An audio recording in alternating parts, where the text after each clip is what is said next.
ورحمة الله وبركاته. إن الحمد لله نحمده ونستعينه ونستغفره ونعوذ بالله من شرور أنفسنا ومن سيئات أعمالنا. من يهده الله فلا مضل له ومن يضلل فلا هادي له. أشهد أن لا إله إلا الله وحده لا شريك له وأشهد أن محمدا عبده ورسوله صلى الله عليه وعلى آله وأصحابه أجمعين. قال الله تعالى في كتابه الكريم: يا أيها الذين آمنوا اتقوا الله حق تقاته ولا تموتن إلا وأنتم مسلمون. وقال ربنا عز وجل: يا أيها الناس اتقوا ربكم الذي خلقكم من نفس واحدة وخلق منها زوجها وبث منهما رجالا كثيرا ونساء واتقوا الله الذي تساءلون به والأرحام إن الله كان عليكم رقيبا. فإن أصدق الحديث كتاب الله وخير الهدي هدي محمد صلى الله عليه وسلم وشر الأمور محدثاتها وكل محدثة بدعة وكل بدعة ضلالة وكل ضلالة في النار. أعاذني الله وإياكم جميعا من النار. Jamaah pengajian Ahad pagi yang semoga dirahmati oleh Allah Subhanahu wa taala dan dimuliakan oleh Allah Subhanahu wa taala. Alhamdulillah, segala puji bagi Allah Subhanahu wa taala. Kita panjatkan pujian dan syukur kepada Allah Subhanahu wa taala. Kita bersyukur kepada Allah Subhanahu wa taala yang telah begitu banyak memberikan kenikmatan-kenikmatan kepada kita. Banyak sekali nikmat yang Allah berikan kepada kita. Bahkan saking banyaknya nikmat tersebut kita tidak bisa menghitungnya. Nikmat kesehatan, nikmat waktu luang, nikmat yang begitu banyak, dan semua nikmat tersebut yang paling puncak dari kenikmatannya adalah nikmat Islam. Yang mana dengan nikmat Islam ini kita bisa menjalankan ibadah, kita bisa menjalankan perintah-perintah Allah, menjalankan ajaran-ajaran yang diajarkan oleh Rasulullah SAW. Tanpa nikmat Islam ini kita tidak akan bisa mengetahui apa-apa yang diajarkan oleh Rasulullah SAW. Kita tidak akan menjalankan apa-apa yang diajarkan oleh Rasulullah SAW. Allah memberikan kepada kita hidayah. Maka hendaklah ketika kita yang diberikan hidayah tersebut, hendaknya kita bersyukur. Kita bersyukur, mengucapkan alhamdulillah, kemudian menggunakan nikmat-nikmat tersebut, nikmat kesehatan, nikmat kesempatan itu untuk beribadah kepada Allah Subhanahu wa taala. Gunakan semua nikmat yang Allah berikan untuk beribadah. Kita punya uang lebih, punya uang yang mungkin lebih dari kecukupan kita, lebih dari uang kebutuhan kita, maka kita sedekahkan. Karena dengan itulah bentuk kesyukuran kita dan juga bentuk perhatian kita terhadap Allah Subhanahu wa taala. Banyak sekali nikmat yang Allah berikan kepada kita. Maka dari itu kita bersyukur. Dan jemaah, bahwasannya bersyukur itu manfaatnya bukan untuk Allah, Allah tidak butuh kepada siapapun. Allah tidak butuh sama sekali. Yang butuh itu adalah diri kita. Yang butuh terhadap Allah itu diri kita. Ketika kita bersyukur, maka yang butuh adalah kita. Yang mana dengan kita bersyukur itu, maka akan Allah tambah. Nikmat tersebut akan Allah tambah. Mungkin aslinya kita mendapatkan rezeki 1 juta, maka dengan kita bersyukur Allah akan tambahkan rezeki itu. Allah akan tambahkan rezeki itu. Sebagaimana Allah Subhanahu wa taala berfirman, "La in syakartum la azidannakum wa la in kafartum inna 'adzabi lasyadid." Allah Subhanahu wa taala berfirman, jika kalian bersyukur, maka akan aku tambahkan kenikmatan tersebut. Akan akan aku tambahkan. Allah akan berikan lebih, Allah akan kasih nikmat yang lebih lagi. Karena apa? Karena kita bersyukur. Kita mengucapkan alhamdulillah, kita mengakui bahwasanya nikmat tersebut datangnya dari Allah Subhanahu wa taala, maka Allah akan tambah. Tetapi sebaliknya, jika kita kufur, kita tidak mengakui bahwasanya nikmat tersebut datangnya dari Allah Subhanahu wa taala, kita anggap bahwasanya nikmat tersebut datangnya dari kecerdasan kita, dari kepintaran kita, dan juga dari usaha kita, kita tidak mengakui bahwasanya nikmat tersebut datangnya dari Allah, maka Allah katakan, inna adabi lasyadid, sesungguhnya adabku sangatlah pedih. Adabku sangatlah pedih. Maksudnya adalah Allah akan hilangkan kenikmatan tersebut. Allah akan hilangkan, Allah akan ganti dengan adab. Allah akan ganti dengan adab. Maka adalah ketika kita menerima nikmat, kita bersyukur. Adalah agar ditambahkan dengan adab tersebut. Kemudian salawat serta salam semoga selalu tercurahkan kepada Nabi kita Muhammad SAW beserta keluarganya, sahabat-sahabatnya, dan juga tabi'in dan tabi'ut tabi'in serta umatnya yang mengikutinya hingga akhir zaman kelak. Jemaah ma'asyiral muslimin wal muslimat rahimani wa rahimakumullah. Yang pertama kali saya ingatkan, saya wasiatkan kepada jemaah sekalian adalah agar senantiasa bertakwa kepada Allah Subhanahu wa taala. Karena perintah takwa adalah perintah yang diperintahkan oleh para ulama. Perintah takwa, wasiat takwa adalah wasiat yang diwasiatkan oleh ulama, dan juga wasiat takwa adalah wasiat yang diwasiatkan oleh Rasulullah SAW. Dan bahkan wasiat takwa adalah wasiat yang diwasiatkan oleh Allah Subhanahu wa taala. Allah Subhanahu wa taala berfirman, "Ya ayyuhalladzina amanu taqullaha wa qulu qawlan sadida." Wahai orang-orang yang beriman. Di sini Allah Subhanahu wa taala memanggil orang-orang yang beriman, memanggil kita orang-orang yang beriman. Maka adalah ketika Allah memanggil, mengucapkan ya ayyuhalladzina amanu, maka adalah kita mendengar. Hendaknya kita apa? Mendengarkan. Ya ayyuhalladzina amanu ittaqullaha haqqa tuqatih. Wahai orang-orang yang beriman, bertakwalah kepada Allah dengan sebenar-benar takwa. Allah memerintahkan kita untuk bertakwa dengan sebenar-benar takwa. Dan juga di dalam ayat-ayat yang lainnya Allah juga memerintahkan kita untuk bertakwa. Sebagaimana Allah Subhanahu wa taala berfirman, "Ya ayyuhan nas taqu rabbakum alladzi khalaqakum." Wahai orang-orang yang wahai manusia, bertakwalah kepada Allah Rabb kalian yang menciptakan kalian. Maka adalah ketika kita diperintahkan oleh Allah Subhanahu wa taala untuk bertakwa, maka kita bertakwa. Pertanyaannya adalah, apa itu takwa? Takwa itu apa? Takwa dijelaskan oleh para ulama adalah an ta'budallaha ala nurin min Allah tarju thawab Allah wa an tatruka ma harrama Allah ala nurin min Allah takhsha iqabillah. Engkau beribadah kepada Allah karena mengharapkan pahala. Engkau beribadah kepada Allah karena mengharapkan pahala. Anta abudallah ala nuri min Allah tarju thawab Allah. Engkau beribadah kepada Allah karena mengharapkan, engkau beribadah kepada Allah dengan ilmu, dengan didasari dengan ilmu. Kemudian karena apa? Karena apa kita beribadah itu? Karena mengharapkan pahala dari Allah.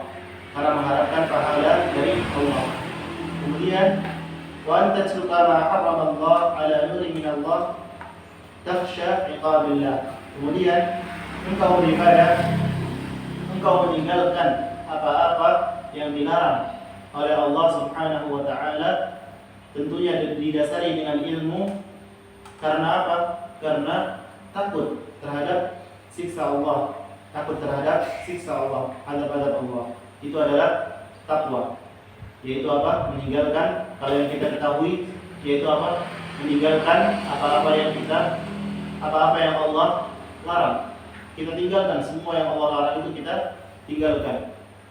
Minum khamr, berjudi, berzina, semua dosa-dosa yang Allah larang, yang Allah larang kita untuk kerjakan, maka kita tinggalkan semuanya. Kemudian juga apa? Menjalankan apa-apa yang diperintahkannya. menjalankan apa-apa yang diperintahkannya. Seperti Allah memerintahkan kita untuk salat, maka kita mengerjakan salat. Dan tentunya termasuk adab kepada Allah Subhanahu wa taala ataupun akhlak kepada Allah Subhanahu wa taala, yaitu ketika Allah memerintahkan kepada kita, kita melaksanakannya dan kita dahulukan apa-apa yang Allah perintahkan kepada kita. Allah memerintahkan kita untuk salat, maka kita kerjakan, kita laksanakan. Walaupun kita masih memiliki pekerjaan, masih ada pekerjaan yang lain, masih ada kegiatan-kegiatan kita yang lain, ketika Allah memanggil, maka kita dahulukan. Bahkan Allah yang telah memberikan kepada kita rezeki, Allah yang memberikan kepada kita uang, Allah yang memberikan kepada kita kesehatan, semuanya Allah yang memberikan kepada kita. Lalu untuk apa kita menyibukkan diri kita dengan untuk selain Allah? Untuk selain Allah, maka hendaknya ketika datang perintah Allah, datang panggilan Allah, Allah memanggil kita untuk salat, maka kita laksanakan, kita kerjakan dengan segera, dan kita kesampingkan semua kegiatan-kegiatan kita. Itu adalah apa? Tadi tentang ketakwaan. Kemudian apa itu keutamaan takwa? Bagaimana jika kita bertakwa? Apa yang akan kita peroleh? Apa yang akan kita peroleh dari kita bertakwa itu? Allah Subhanahu wa taala berfirman, "Wasari'u ila maghfiratin min rabbikum wa jannatin 'arduha ka'ardis samai wal ard u'iddat lil muttaqin." Allah Subhanahu wa taala berfirman, dan bersegeralah kalian kepada ampunan Allah Subhanahu wa taala. Wasari'u ila maghfiratin min rabbikum wa jannatin 'arduha ka'ardis sama, dan bersegeralah menuju surga yang luasnya seluas langit dan bumi, yang hanya disediakan bagi orang-orang yang bertakwa.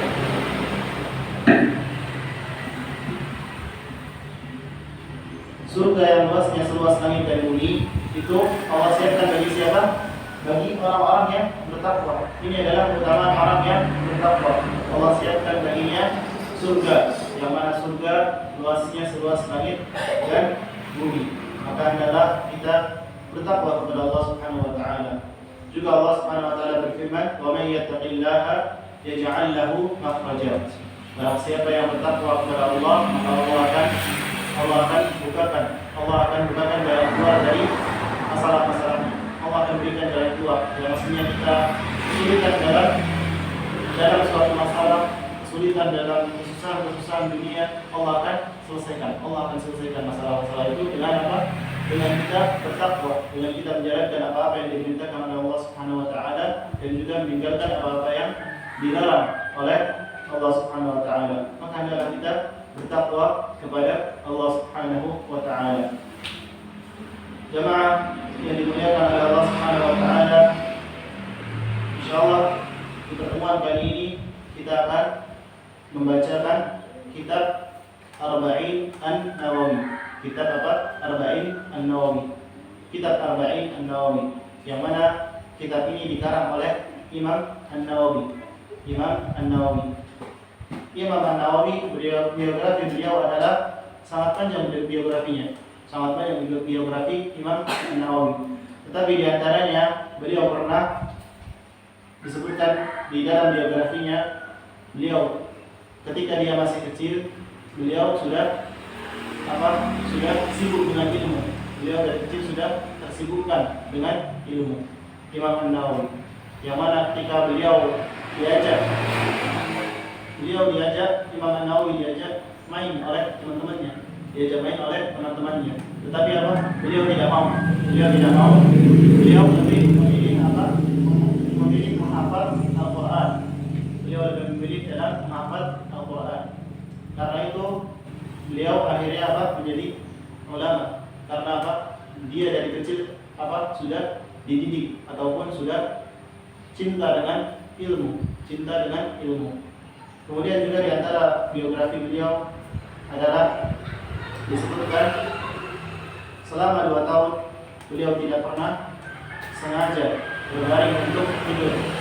Beliau tidak pernah selama 2 tahun dia sengajakan dirinya untuk tidur, tidak pernah. Tetapi selalu tertidur. Karena apa? Karena belajar. karena belajar, mempelajari hadis, mempelajari Al-Quran, dia terus belajar. Selama 2 tahun dia tidak pernah sengajakan dirinya untuk tidur.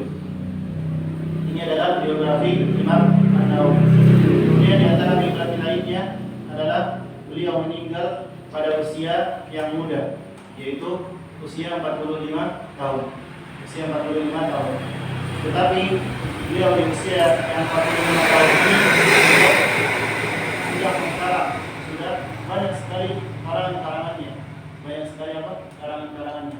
Kitab-kitabnya yang bermanfaat bagi umat Islam, bermanfaat sekali. Di antara karangannya adalah yang kita baca ini, kitab Arba'in An-Nawawi, dan juga banyak kitab-kitab yang lainnya. Mungkin kitab Riyadhus Shalihin, yang mana kitab ini kitab yang paling terkenal. Kitab yang paling terkenal kedua setelah Al-Quran adalah kitab Riyadhus Shalihin. Riyadhus Shalihin ini adalah karangan Imam An-Nawawi, yang mana beliau diberikan keberkahan pada umurnya. Beliau diberikan keberkahan yang mana dengan keberkahan itu beliau bisa mendapatkan amalan yang begitu banyak. Beliau mendapatkan amalan yang begitu banyak. Itulah para ulama, walaupun umurnya sedikit tetapi amalannya sangat banyak. Allah berikan keberkahan pada umurnya. Rasulullah SAW bersabda, khairukum man tala umruhu wa hasuna amaluhu. Sebaik-baik kalian adalah yang panjang umurnya dan juga baik amalannya. Sudah panjang umurnya, baik amalannya. Amalannya baik. Tetapi kalau sejelek-jeleknya manusia adalah dia itu panjang umurnya tetapi dihabiskan untuk kemaksiatan, dosa-dosa, larangan-larangan Allah dia kerjakan semuanya. Maka ini akan menjadi sejelek-jelek manusia. Maka adalah kita berusaha menghabiskan sisa umur kita ini untuk beribadah kepada Allah Subhanahu wa taala. Sangat banyak sekali amalan-amalan yang kita bisa kerjakan. Dan juga termasuk kenikmatan yang Allah berikan kepada kita saat ini adalah Allah masih memberikan kita kehidupan.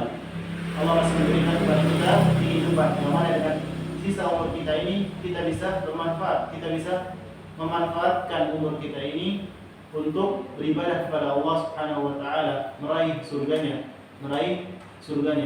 Dengan Dengan beribadah, memperbanyak amalan, yang mana dengan amalan-amalan ini itulah amalan-amalan yang akan menemani kita nanti setelah kematian. Harta yang banyak, anak-anak yang banyak, apapun itu yang kita miliki saat ini tidak akan bermanfaat setelah mati. Setelah mati tidak akan bermanfaat. Kecuali hanyalah amalan-amalan kita.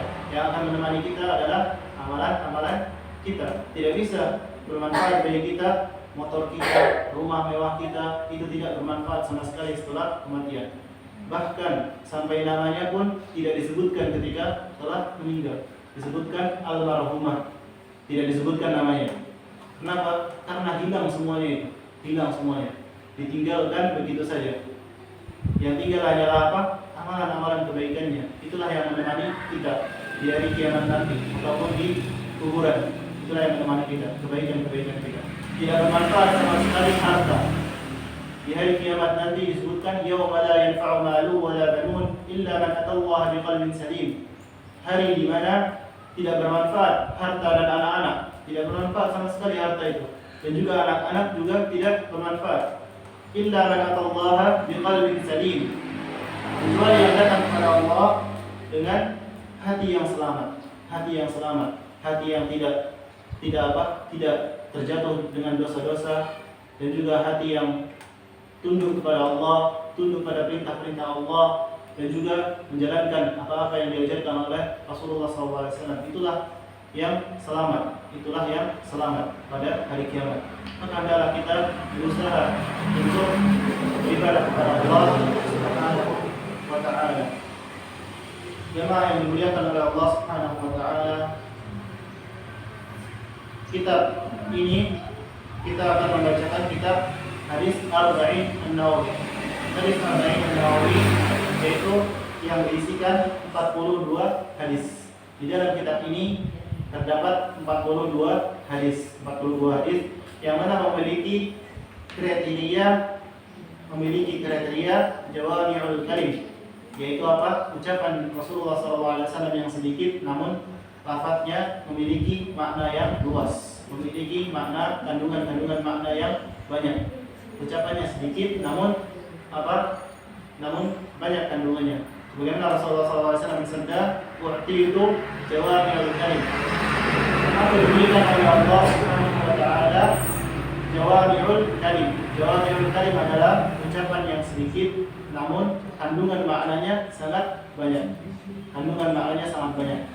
Dan juga di dalam kitab Arba'in An-Nawawi ini terdapat apa? Ilmu-ilmu agama Islam yang pokok.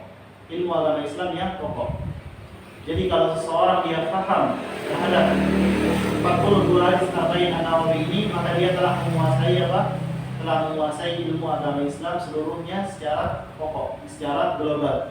Jadi di dalam kitab ini itu menjelaskan seluruh agama Islam secara global, Kalau kita lihat Al-Qur'an itu semuanya, semua makna dari Al-Qur'an itu perputarannya kembali kepada surat Al-Fatihah.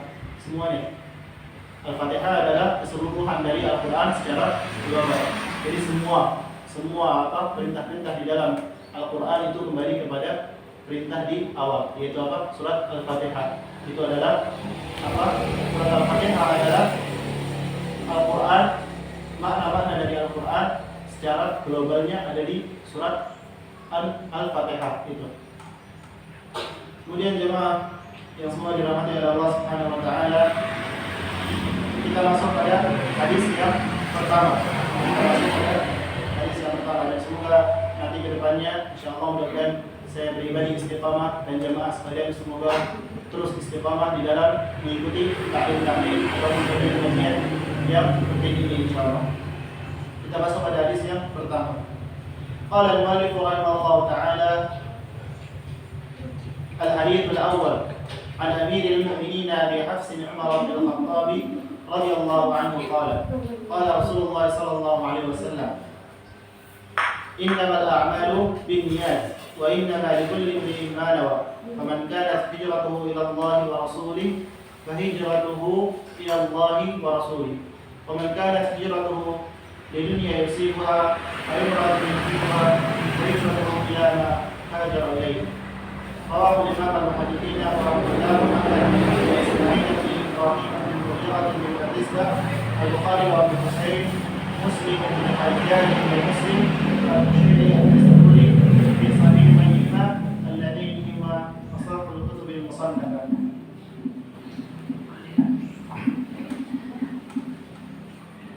Pada hadis pertama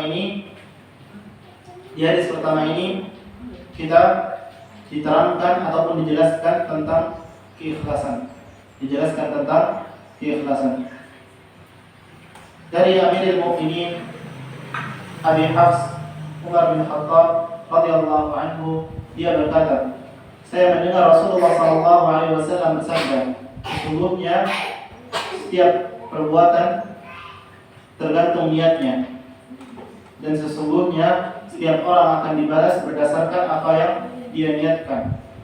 Sehingga yang hijrahnya karena ingin mendapatkan keridhaan Allah dan Rasulnya, maka hijrahnya kepada keridhaan Allah dan Rasulnya. Dan siapa yang hijrahnya karena dunia yang dikehendakinya atau karena wanita yang ingin dinikahinya, maka hijrahnya akan bernilai sebagaimana yang dia niatkan. Hijrahnya akan bernilai sesuai dengan apa yang dia niatkan. Hadis ini diriwayatkan oleh Al-Bukhari dan Muslim. Yang mana dua riwayat ini adalah imamnya Ahlul Hadits. Jemaah yang dimuliakan oleh Allah Subhanahu wa taala, pada hadis pertama ini kita diterapkan tentang niat. Rasulullah SAW bersabda, "Innamal a'malu binniyat wa innama likulli imrin ma nawa." Setiap amalan tergantung kepada niatnya, bergantung kepada niatnya. Wa inna ma likulli imrin ma nawa. Dan setiap orang akan mendapatkan sesuai apa yang dia niatkan. Kalau niatnya dia karena Allah dan Rasulnya, maka dia akan mendapatkan sesuai dengan apa yang dia niatkan. Pada hadis pertama ini kita dijelaskan tentang niat, yang mana dengan niat ini semua ibadah kita bergantung kepada niat ini. Kita mau sholat, kalau niat kita baik karena Allah, maka akan mendapatkan pahala. Tetapi kalau niat kita berkebalikan, selain mengharapkan dari Allah, maka tidak diterima amalan tersebut. Makanya semua ibadah, semua apapun itu, haji, puasa, zakat, apapun semua ibadah yang lainnya itu kalau tidak didasari dengan niat yang benar, niat karena Allah, maka akan sia-sia, akan tidak diterima amalan tersebut. Maka oleh karena itu Imam An-Nawawi dia meletakkan hadis ini pada hadis yang pertama. Dia letakkan hadis ini pada hadis yang pertama. Kenapa? Karena semua yang akan disebutkan perintah-perintah setelah hadis yang kedua, hadis yang ketiga, hadis yang keempat, tadi akan disebutkan tentang ibadah-ibadah, perintah-perintah yang diajarkan oleh Rasulullah SAW. Tetapi kalau dari awal sudah tidak diawali dengan niat yang baik, niat karena Allah, maka akan sia-sia. Semuanya akan sia-sia. Makanya ketika kita beribadah, kita yang pertama harus meniatkan ibadah ini karena Allah Subhanahu wa Ta'ala, bukan karena makhluk, bukan karena ingin dilihat oleh manusia, bukan karena ingin mendapatkan pujian ataupun karena ingin berbangga-bangga. Tapi harus kita niatkan karena Allah Subhanahu wa Ta'ala. Karena Allah, kita mengharapkan rahmat-Nya, kita mengharapkan pahala darinya.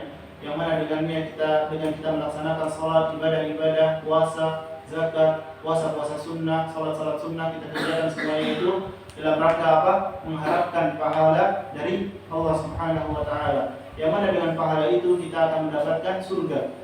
Kita akan mendapatkan surga, dan Allah jauhkan kita dari neraka. Begitu juga ketika kita meninggalkan dosa, kita niatkan karena apa?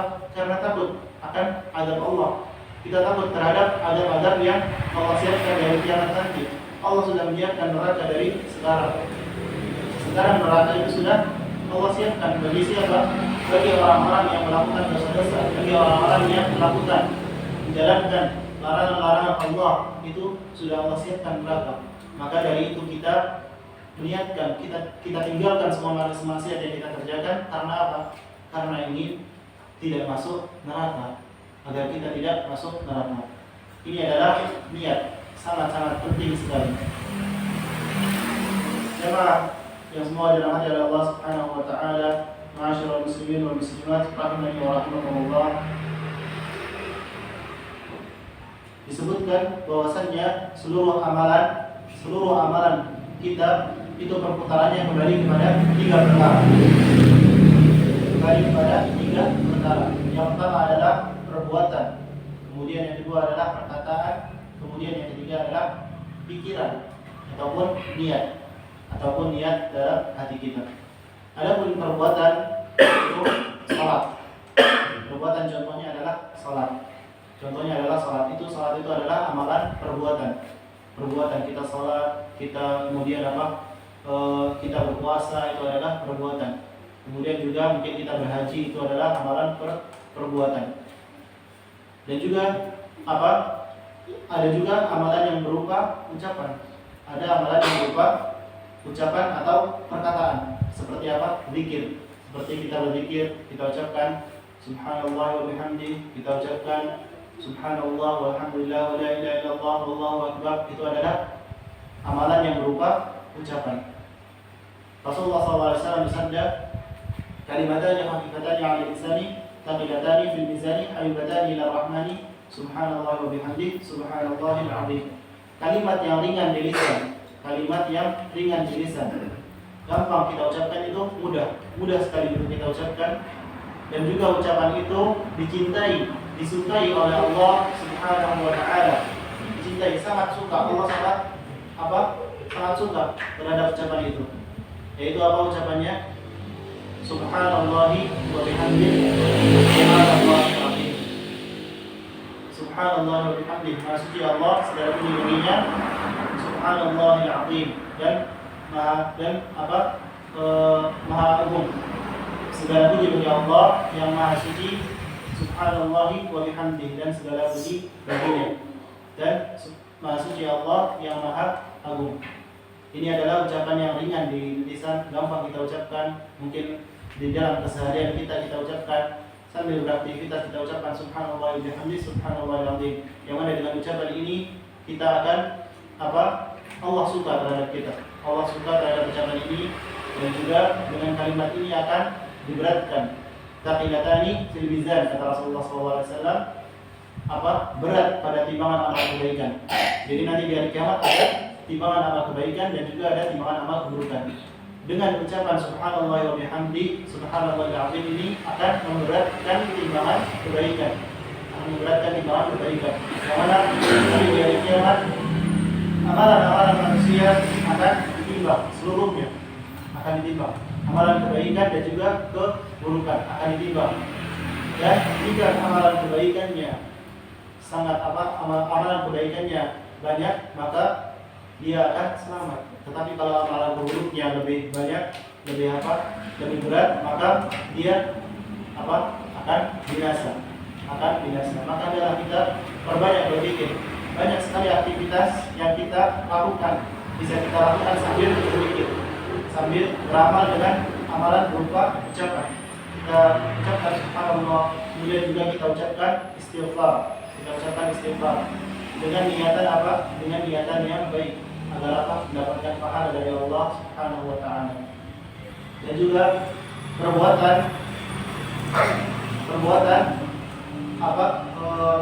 amalan seluruhnya kembali kepada 3 perkara. Tadi yang pertama adalah perbuatan, yang kedua adalah ucapan, kemudian yang ketiga adalah pikiran. Ketika kita berpikir dengan suatu pikiran yang baik, maka kita bisa mendapatkan pahala, kita bisa mendapatkan ganjaran dari Allah Subhanahu wa taala.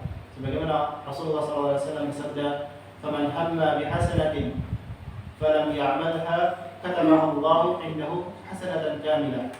Barang siapa yang berbuat kebaikan, barang siapa yang menginginkan, faman hamma, barang siapa yang menginginkan suatu kebaikan, menginginkan untuk berbuat kebaikan, kemudian dia tidak melakukan kebaikan itu, maka Allah catat kebaikan baginya. Allah catatkan kebaikan baginya. Sama seperti dia melakukan kebaikan itu, tapi dia padahal tidak melakukannya. Karena Karena dia sudah berpikir ataupun dia sudah meniatkan untuk melakukan suatu kebaikan. Mungkin contohnya ada seseorang yang dia menginginkan untuk sholat malam, dia niatkan, dia menginginkan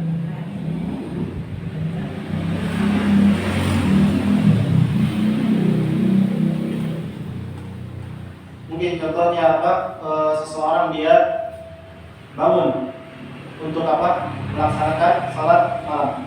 Dia menginginkan salat malam. Ketika dia tidur, sebelum dia tidur dia niatkan untuk salat malam.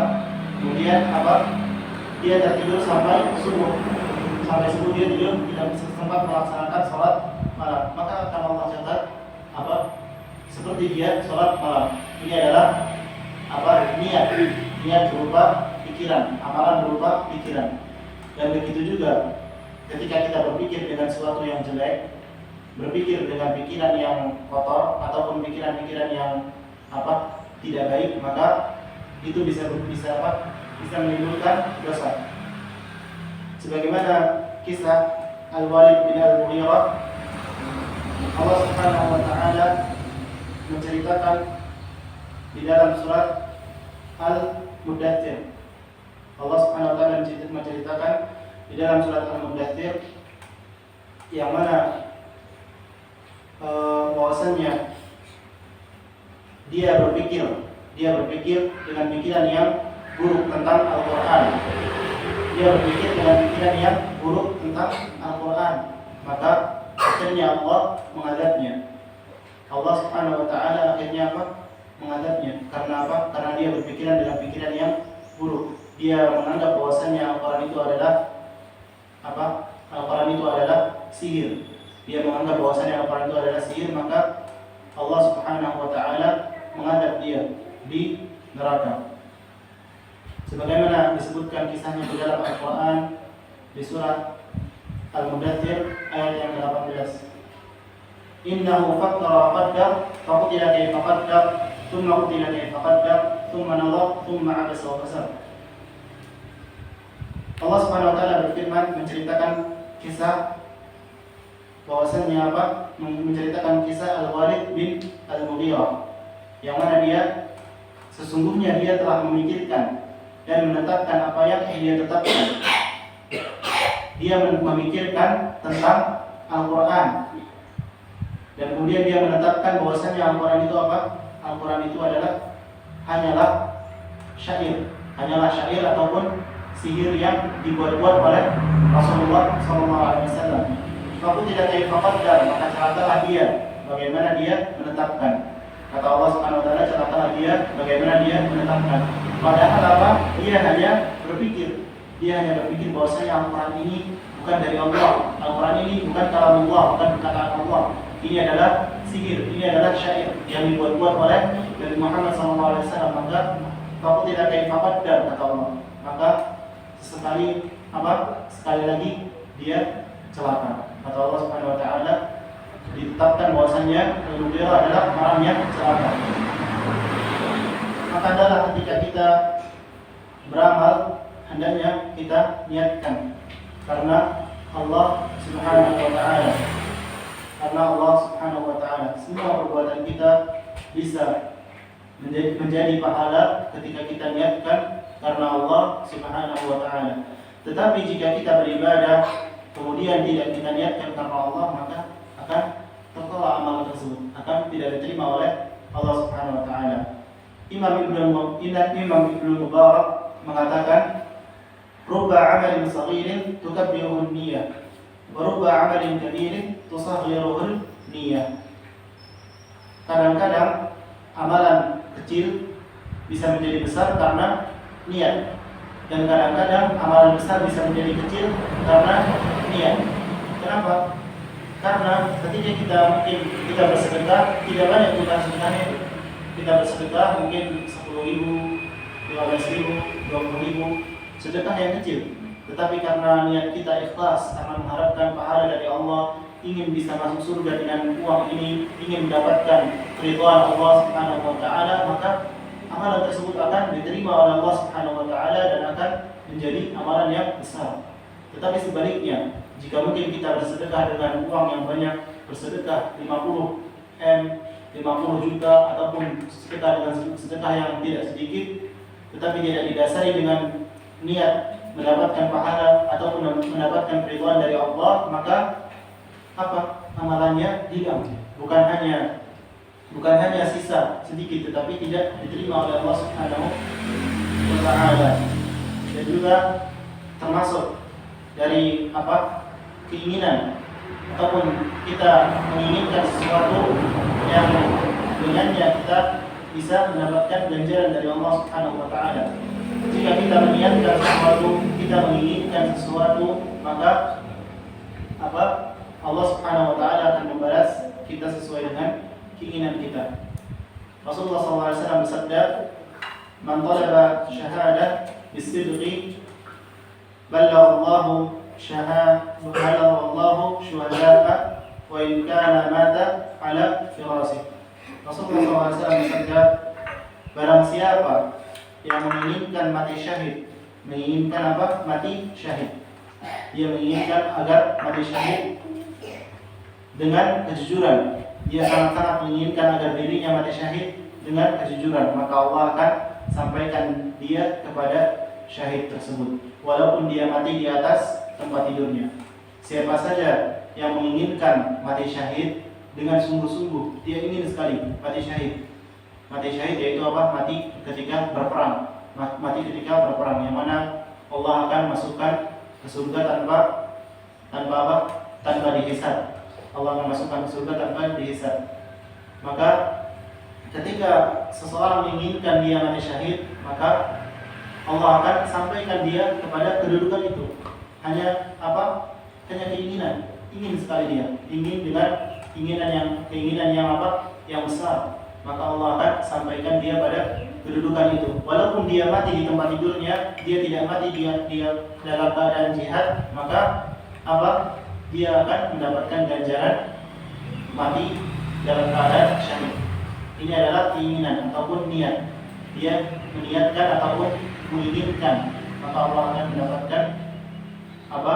Allah akan memberikan kepadanya mati syahid yang seperti orang-orang mati syahid. Kemudian jemaah yang dimuliakan oleh Allah Subhanahu wa taala, setelah Rasulullah SAW menerangkan bahwasannya amalan semuanya tergantung dengan niatnya. Sesuai dengan niatnya, seseorang akan mendapatkan sesuai dengan apa yang dia niatkan. Semuanya akan mendapatkan sesuai dengan apa yang dia niatkan. Kemudian di sini Rasulullah mencontohkan dengan suatu amalan,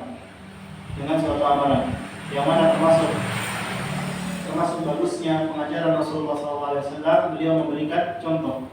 Karena apa? Karena kalau tidak diberikan contoh, terkadang ada orang yang susah dalam memahami. Dia masih belum paham, ketika diberikan contoh maka dia paham, dia mengerti. Maka ini termasuk apa? Kebagusan pengajaran Rasulullah SAW.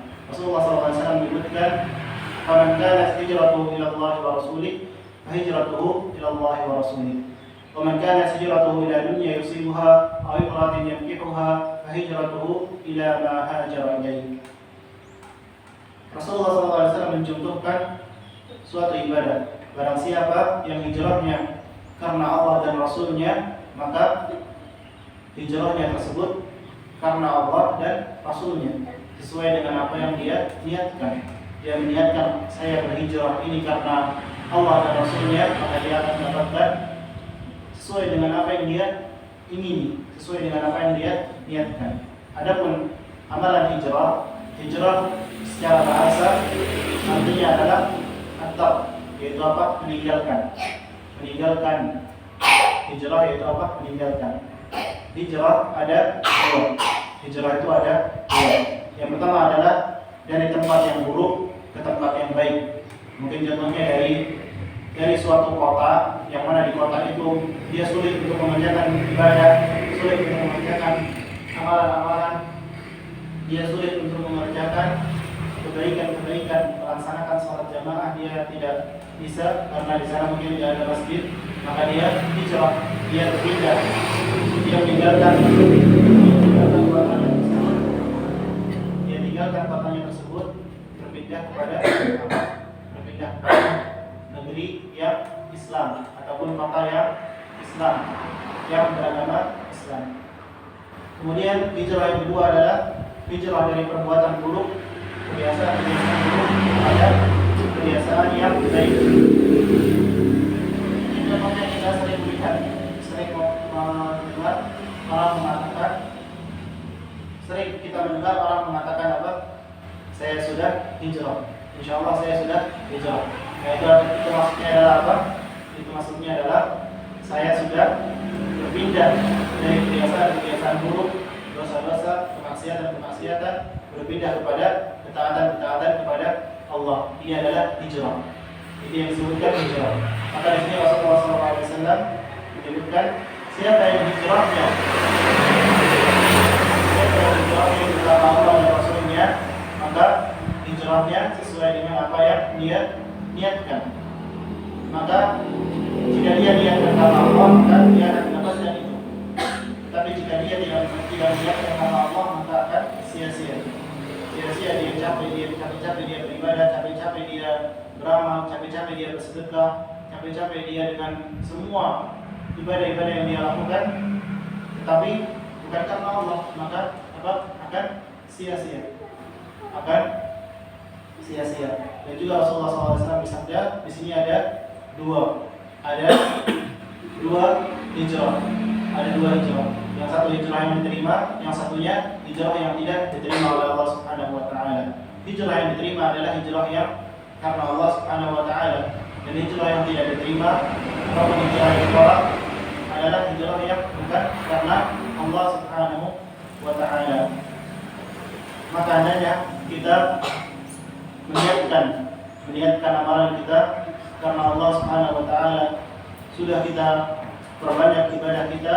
Kalau kita tidak niat ikhlas karena Allah Subhanahu wa taala, maka amalannya akan tertolak. Jamaah masyaallah muslimin wal muslimat rahimani wa rahimakumullah, hendaknya di dalam ibadah jangan sampai muncul kepada kita penyakit riya, penyakit ingin dipuji ataupun ingin disanjung ataupun karena bangga diri. Jangan sampai ibadah kita terkotori dengan itu. Jangan sampai ibadah kita terkotori dengan niat yang rusak. Maka adalah kita perbaiki. Karena apa? Karena riya beribadah karena ingin dipuji karena manusia, itu bahkan dosanya sangat besar. Dosanya sangat besar. Rasulullah SAW bersabda, Inna akhafu ma akhafu alaikum asyirkul asghar. Bahwasanya yang aku takutkan dari kalian adalah syirik yang kecil. Syirik yang kecil. Maka para sahabat bertanya, apa itu wahai Rasulullah? Maka Rasulullah SAW bersabda, Riya itu adalah syirik kecil. Yaitu apa? Seseorang beribadah karena ingin dipuji. Seorang beribadah karena ingin dipuji, karena ingin mendapatkan apa? Mendapatkan perhatian dari seseorang, ataupun dia beribadah karena tidak enak terhadap teman-temannya. Yang lain teman-temannya pada beribadah, kalau dia dengan ibadah diejek ataupun dia dihina, maka dia beribadah, maka itu akan tertolak. Semua ibadah itu akan tidak diterima. Masyaallah muslimin wal muslimat rahimani wa rahimakumullah. Ini adalah hadis yang pertama. Hadis yang pertama yang menjelaskan tentang niat. Kita baca faedah dari hadis yang pertama ini atau pelajaran-pelajaran yang terdapat di dalam hadis pertama ini. Pelajaran pertama yang bisa dipetik dari hadis ini adalah niat merupakan syarat ayat diterimanya atau tidaknya, diterima atau tidak diterimanya amalan perbuatan. Dan amal ibadah tidak akan mendatangkan pahala kecuali berdasarkan niat karena Allah. Semua amal ibadah tidak akan diterima kecuali apa? Didasari dengan keikhlasan kepada Allah. Ada tiga syarat diterimanya amal ibadah. 3 syarat diterimanya amal ibadah. Yang pertama adalah ikhlas. Yang mana dengan keikhlasan ini kita mendapatkan ridha dari Allah Subhanahu wa taala. Kemudian yang kedua adalah apa? Yang kedua mengikuti apa-apa yang diajarkan oleh Rasulullah SAW. Mengikuti apa-apa yang diajarkan oleh Rasulullah SAW. Mungkin apa contohnya? Kita sholat, kita puasa, kita bersedekah. Itu semua adalah yang diajarkan oleh Rasulullah SAW.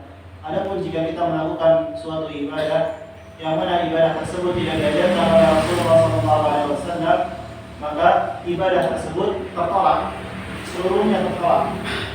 Mau ibadah itu selama apapun ibadah itu, sepanjang apapun ibadah itu, selama apapun ibadah itu, jika tidak didasari dengan apa-apa yang diajarkan oleh Rasulullah SAW, maka ibadahnya tertolak, tidak diterima sama Allah Subhanahu wa taala. Karena apa? Rasulullah diutus untuk mengajarkan apa-apa yang diperintahkan oleh Allah Subhanahu wa taala. Sedangkan ketika kita tidak mengerjakan suatu ibadah yang diajarkan oleh Rasulullah SAW, maka ibadahnya tidak diterima, ibadahnya tidak akan diterima. Kemudian jemaah dimuliakan oleh Allah Subhanahu wa taala, syarat yang ketiga dari syarat diterimanya ibadah adalah dia beribadah dalam keadaan dia mentauhidkan Allah, tidak berbuat syirik, tidak berbuat kesyirikan. Karena sebanyak apapun ibadah tetapi dibarengi dengan kesyirikan, maka ibadahnya akan tertolak. Kalau kita beribadah, kemudian mungkin kita beribadah kepada Allah Subhanahu wa taala, tetapi juga dibarengi dengan melakukan kesyirikan, maka ibadahnya akan terhapus, seluruhnya akan terhapus. Karena Allah Subhanahu wa taala berfirman, la in asyrakta la yahbatanna 'amaluka wa la takunanna minal khasirin. Jika engkau wahai Muhammad berbuat kesyirikan, maka akan terhapus seluruh amalanmu, akan terhapus. La yahbatanna 'amaluka wa la takunanna minal khasirin. Akan terhapus seluruh amalanmu dan engkau akan termasuk orang-orang yang merugi. Ini adalah kesyirikan. Yang ada dengan kesyirikan itu, seseorang akan terhapus semua amalan ibadah-ibadahnya.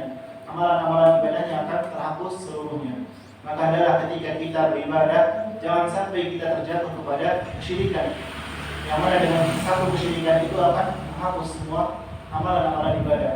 Kita capek-capek kita beribadah dari paling kecil sampai besar, kemudian dalam kita melakukan kesyirikan satu saja, kesyirikan apapun itu bentuknya kesyirikan, maka akan menghapus seluruh amalan-amalan yang telah kita lakukan, pahala-pahala yang telah kita perbuat. Dan bentuk-bentuk kesyirikan ada banyak. Bentuk-bentuk kesyirikan ada banyak. Mungkin contohnya seseorang menyembah, beribadah kepada selain Allah, menyembelih kepada selain Allah, yang harusnya sesembelihan itu diberikan kepada Allah Subhanahu wa taala, tetapi ketika tidak diberikan kepada Allah, maka itu adalah kesyirikan. Kemudian mungkin seseorang dia menganggap bahwasannya ada yang bisa menghidupkan, ada yang bisa menurunkan, ada yang bisa menurunkan hujan, ataupun ada yang bisa memberikan kebahagiaan, kesialan. Dia menganggap bahwasannya ada yang memberikan semua itu selain Allah, maka dia telah terjatuh kepada kesyirikan. Hanya Allah Subhanahu wa taala yang menurunkan hujan, dan hanya Allah Subhanahu wa taala yang menghidupkan dan yang mematikan. Allah Subhanahu wa taala yang mengatur segalanya. Tidak ada yang bisa mengatur, tidak ada yang bisa mengetahui yang akan datang, tidak ada yang bisa mengetahui yang lalu. Allah yang Maha mengetahui segala-galanya. Dan juga termasuk seorang terjatuh ke dalam kesyirikan adalah dia beranggapan dengan sesuatu, ada kesialan. Mungkin contohnya dia beranggapan bahwasannya kalau ada burung gagak masuk rumah, maka akan ada kesialan. Dia beranggapan seperti itu. Oleh karenanya yang benar adalah apa? Yang benar adalah dia tidak beranggapan seperti itu. Karena kebahagiaan, kesialan, kesengsaraan, musibah itu semua datangnya dari siapa? Datangnya dari Allah Subhanahu wa taala. Bukan dari burung gagak, bukan dari apapun itu. Tidak. Tapi apa? Kita harus bertawakal kepada Allah. Kita harus bertawakal, pasrah kepada Allah Subhanahu wa taala. Apapun yang menimpa kita itu sudah ditentukan oleh Allah Subhanahu wa taala. Maka adalah kita bertawakal kepada Allah dan jangan pernah beranggapan bahwasannya ada yang dapat memberikan kesialan selain Allah Subhanahu wa taala. Tidak ada. Semua perbuatan, semua yang aktivitas manusia itu semua berada dalam kehendak Allah Subhanahu wa taala. Maka kita pasrahkan diri kita kepada Allah Subhanahu wa taala dan jangan pernah bergantung kepada selain Allah Subhanahu wa taala. Karena ketika kita bergantung kepada selain Allah Subhanahu wa taala, bergantung kepada siapapun itu, bergantung kepada apapun itu, baik itu berupa jimat-jimat ataupun apapun itu, ketika kita bergantung kepada itu, maka berarti kita telah melakukan kesyirikan. Karena tidak boleh bergantung kepada selain Allah. Hanya Allah yang menciptakan kita, Allah yang memberikan rezeki kepada kita, Allah yang menghidupkan kita, dan Allah bahkan yang mematikan kita. Allah yang mematikan kita dan juga seluruh manusia. Lalu untuk apa kita bergantung kepada selain Allah? Untuk apa kita bergantung kepada benda-benda tersebut? Bahkan yang menciptakan benda tersebut adalah Allah. Untuk apa kita bergantung kepada benda tersebut? Maka akhirnya kita hanya bergantung kepada Allah Subhanahu wa taala.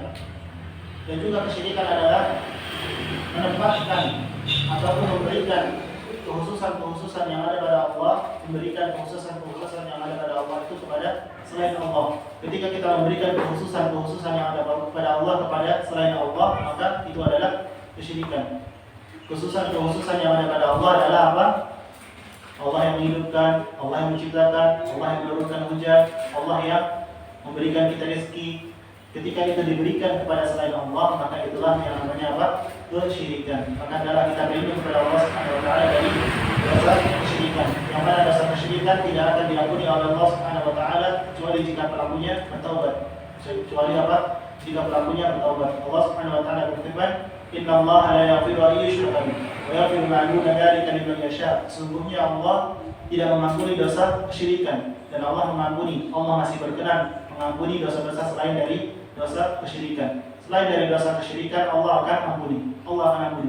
Apapun itu. Tetapi ketika terjatuh kepada kesyirikan Allah tidak akan ampuni kecuali dengan apa? Kecuali dengan taubat. Kalau orang itu taubat, dia kembali kepada Allah dan dia tidak terjatuh kepada kesyirikan, maka dia akan diterima oleh Allah Subhanahu wa taala taubatnya.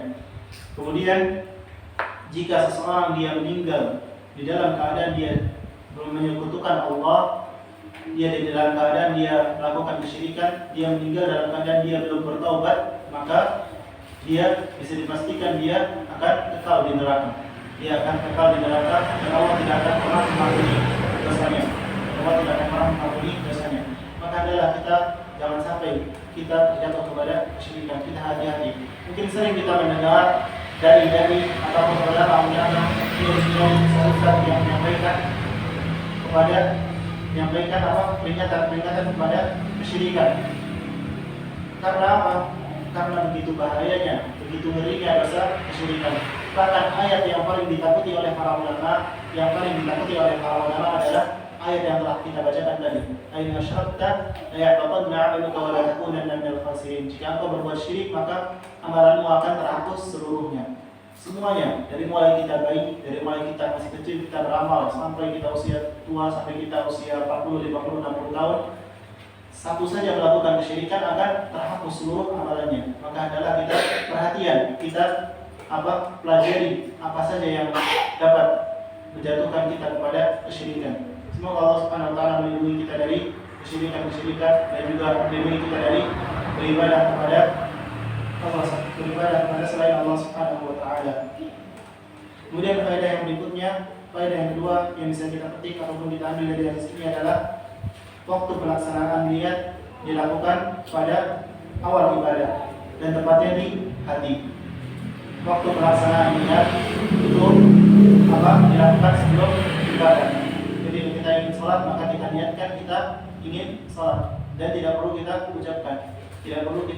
Walaupun ada sebagian ulama yang membolehkan mengucapkan niat, tetapi yang benarnya adalah